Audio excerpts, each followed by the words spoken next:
আজকের গল্প শ্যামলাল ভাবছে। লেখক শীর্ষেন্দু মুখোপাধ্যায়।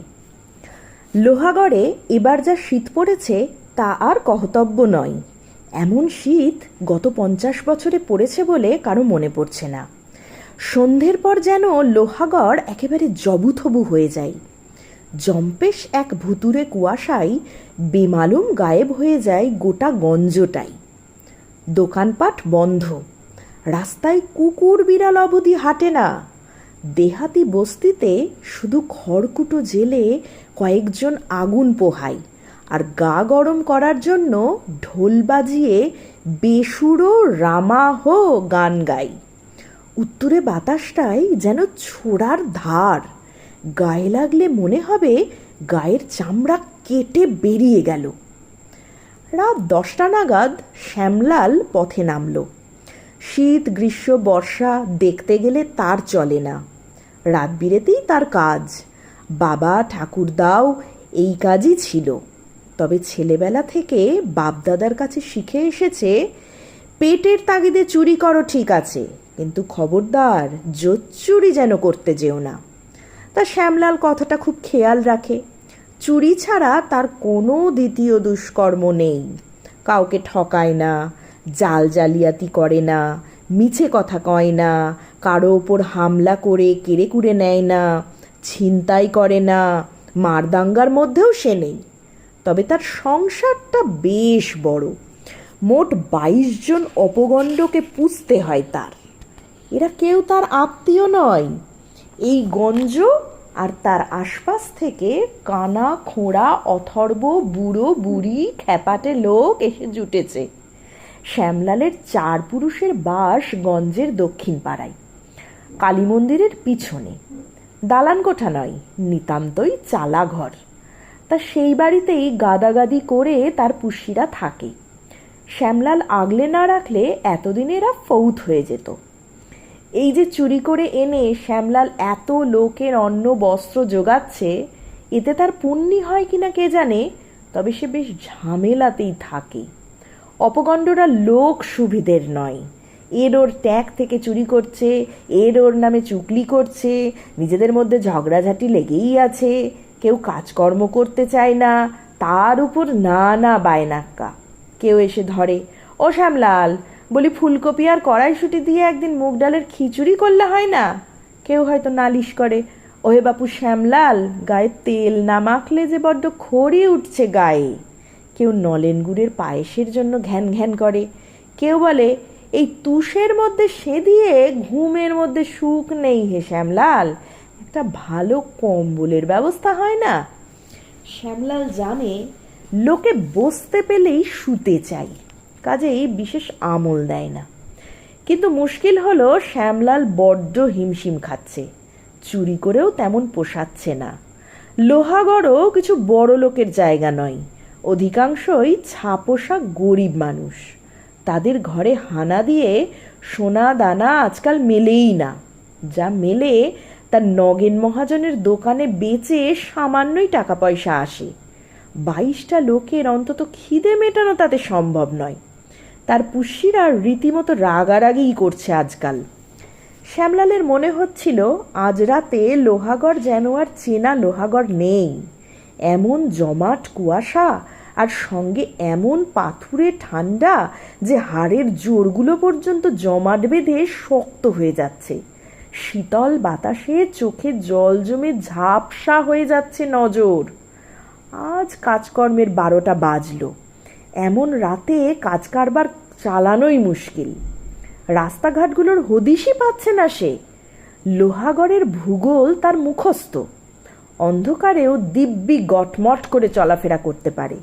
কিন্তু আজ রাতে যেন সবই গুবলেট হয়ে যাচ্ছে। ডান বাঁ উত্তর দক্ষিণ কিছুই আন্দাজ করতে পারছে না। শুধু কি তাই, বারদুই খন্দে পড়ে হুমড়ি খেয়ে পড়ার জো হলো তার। একটা গাছের সঙ্গে ধাক্কাও লাগলো জোর। শ্যামলাল একটু ভ্যাবাচাকা খেয়ে দাঁড়িয়ে ভাবতে লাগলো, এখন উপায় কি করা যায়।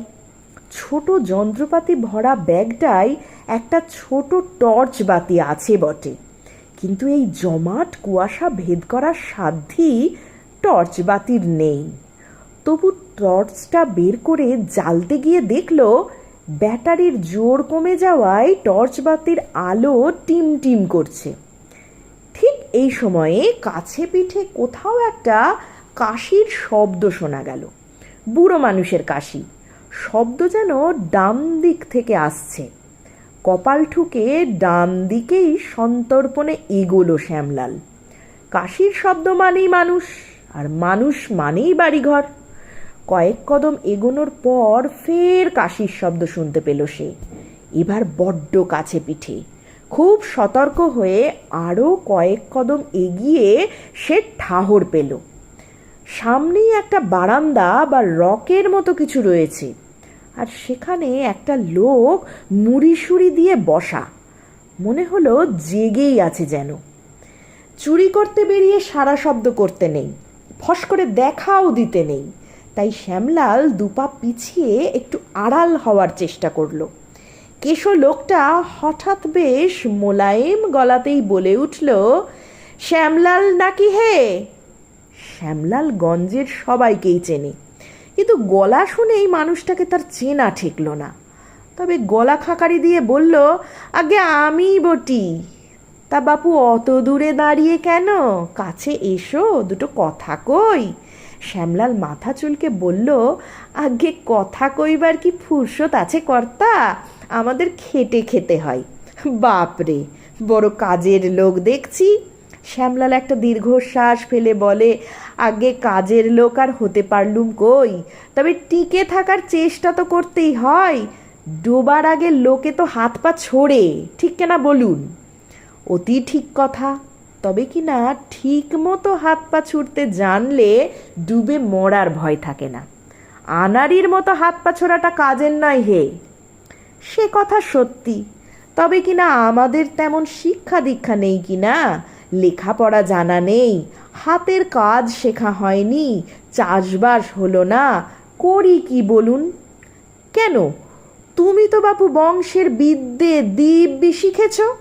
বড় লজ্জায় ফেললেন কর্তা।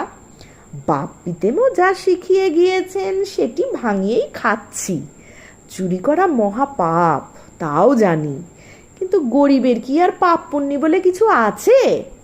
ও বাবা, জ্ঞানের নারী যে দিব্যি টনটনে। তা বাপু, গরিবের কি কি থাকতে নেই তার একটি লিস্টি করে আমাকে দিও তো। কিছু ভুল বললাম নাকি কর্তা? তা মুখ্য সূক্ষ্ম মানুষ, ভুল হতেই পারে। মুখ্য তো ভালো কথা হে, কিন্তু আহাম্মক ভালো? একটু ভেঙে বললে সুবিধে হয়। আপনি তালেবর লোক বলেই মনে হচ্ছে। আমি বোকাশোকা মানুষ, ষাটের কথা ঠিক বুঝে উঠতে পারি না। ষাটের কথা কইছি নাকি? সোজাসুজি তো বললুম যে তুমি একটা আহাম্মক। যে অপগণ্ডগুলোকে পুষতে তোমার কালঘাম ছুটে যাচ্ছে তাদের একটু নেড়ে ঘেঁটে দেখেছ কি বাপু? তোমার ঘাড়ে বসে খাচ্ছে, কিন্তু কার কি মতলব তা জানো? আগে না কর্তা, দুঃখী কাঙাল সব মানুষ, সারাদিন খাই খাই ছাড়া তাদের কোনো কাজ নেই। ওইটাই তো তোমার দোষ। ওই যে অনাথ দাস আধপাগল সেজে তোমার ঘাড়ে চেপেছে, ওটি আসলে কে জানো? মগরাহাটের ভুবন দাসের সেজো ছেলে। দুটো খুনের মামলা ঝুলছে অনাথের নামে। পুলিশ এসে অনাথকে যদি ধরে তাহলে তুমি কি রেহাই পাবে বাপু? তারপর ওই সুখেন সরখেলের কথাই ধরো। সুখেন সোজা লোক নয়, জাল জোচ্চুরিতে পাকা হাত। নবীন চৌধুরীর আরকাঠি হিসেবে নানা ফন্দি ফিকির এঁটে বেড়ায়। তোমার বসত বাড়িটা গাপ করার জন্য দলিলের কাগজপত্র হাতানোর মতলবে এসে জুটেছে। খোড়া বলে তুচ্ছ তাচ্ছিল্য করলে তোমার সবই যাবে। ভবেন মণ্ডল চোখে দেখতে পায় না বলে তোমার ভারী মায়া, তাই না? চোখের ডাক্তারের কাছে গিয়ে হাজির করলেই বুঝবে যে ওসব স্রেফ ভড়ং। ভবেনের চোখ সর্বদা চারদিকে নজর রাখছে। 7টা ডাকাতির আসামি। দোগাছির ভাঙা শিব মন্দিরের মেঝেতে ওর 10 লাখ টাকা পিতলের কলসিতে লুকোনো আছে। গঙ্গা বিশ্বাস 7 চুরোর এক বুড়ো সেজে থাকে। ভুলেও তাকে বুড়ো ভাবতে যেও না, সে হলো পুলিশের চর, তোমার উপর নজর রাখতে মোতায়েন রয়েছে। শ্যামলাল ভারী অবাক হয়ে গেল, কিন্তু কর্তা আপনি এত জানলেন কি করে? আপনাকে ঠিক ঠাহর করতে পারছি না বটে, কিন্তু আপনাকে তো লোহাগড়ের লোক বলে মনে হচ্ছে না। এত সব খবর তবে কে আপনাকে দিল? লোকটা খিচিয়ে উঠে বলে, খবর রাখতে হলে লোহাগড়ের বাসিন্দা হতে হবে নাকি? এই যে তুমি লোহাগড়ের বাসিন্দা, এসব খবর কি তোমারই জানা ছিল? আগে তা অবশ্যই ঠিক, ঠিক ছাড়া বেঠিক কিছু বলার অভ্যেসই নেই আমার। তা তো বুঝলুম কর্তা, কিন্তু সব শুনে যে আমি ভারী মুশকিলে পড়ে গেলুম। তা পড়লে বটে, তবে কিনা তোমাকে আমি তেমন অপছন্দ করে উঠতে পারছি না। বুদ্ধির দোষ থাকলেও তুমি মানুষটা ভালো, আর সেই জন্যই মাঝরাতে থানা গেড়ে বসে আছি ভাঙা কেল্লার ফটকের পৈঠাই। এই পাথুরে ঠান্ডায় মাঝরাতে জেগে আপনি আমার জন্যই বসে আছেন কর্তা? এই তুচ্ছ শ্যামলালের জন্য? এ যে পেত্তই হতে চায় না কর্তা। তা অবশ্যই ঠিক, তবে কিনা গুরুতর একটা কারণও আছে। কি কারণ কর্তা? ভয়ে যে আমার বুকে হাতুড়ির ঘা পড়ছে। উতলা হয়েও না, এই গায়ে না হোক 150 বছর ধরে খুঁটি গেড়ে আছি। পুরনো মানুষদের জিজ্ঞেস করলে অনেকেই ষষ্ঠীপদ মালোর নাম শুনেছে বলে মনে করতে পারবে। শ্যামলাল হাঁ হয়ে গেল, অতি কষ্টে হাঁ বন্ধ করে বলল, ষষ্ঠীপদ মালো? তিনি তো বহুকাল আগেই গত হয়েছেন। মস্ত মানুষ ছিলেন, রাজা সাত্যকীচরণের ভাণ্ডারী ছিলেন, খুব দাপুটে মানুষ। আমি ষষ্ঠীচরণ। তাহলে যে আমি মূর্ছা যাব? কেন হে বাপু, তোমার কি বেজায় ভূতের ভয়? তা সেই ভয় কার নেই বলুন? ধ্যাসটামি করো না। চোর ছাচরদের ভূতের ভয় থাকলে কি পেট চালাতে পারতো? আর একটা কথা হলো, দেখা না পাওয়া পর্যন্তই ভয়টা থাকে, দেখা পেয়ে গেলে আর ভয়টা কিসের? ঠিক কিনা বলো? আগে সেও ঠিক কথা, এই এখন আর তেমন মূর্ছাটা আসছে না। কাজের সময় মূর্ছা যাওয়াটা মোটেই কাজের কথা নয়।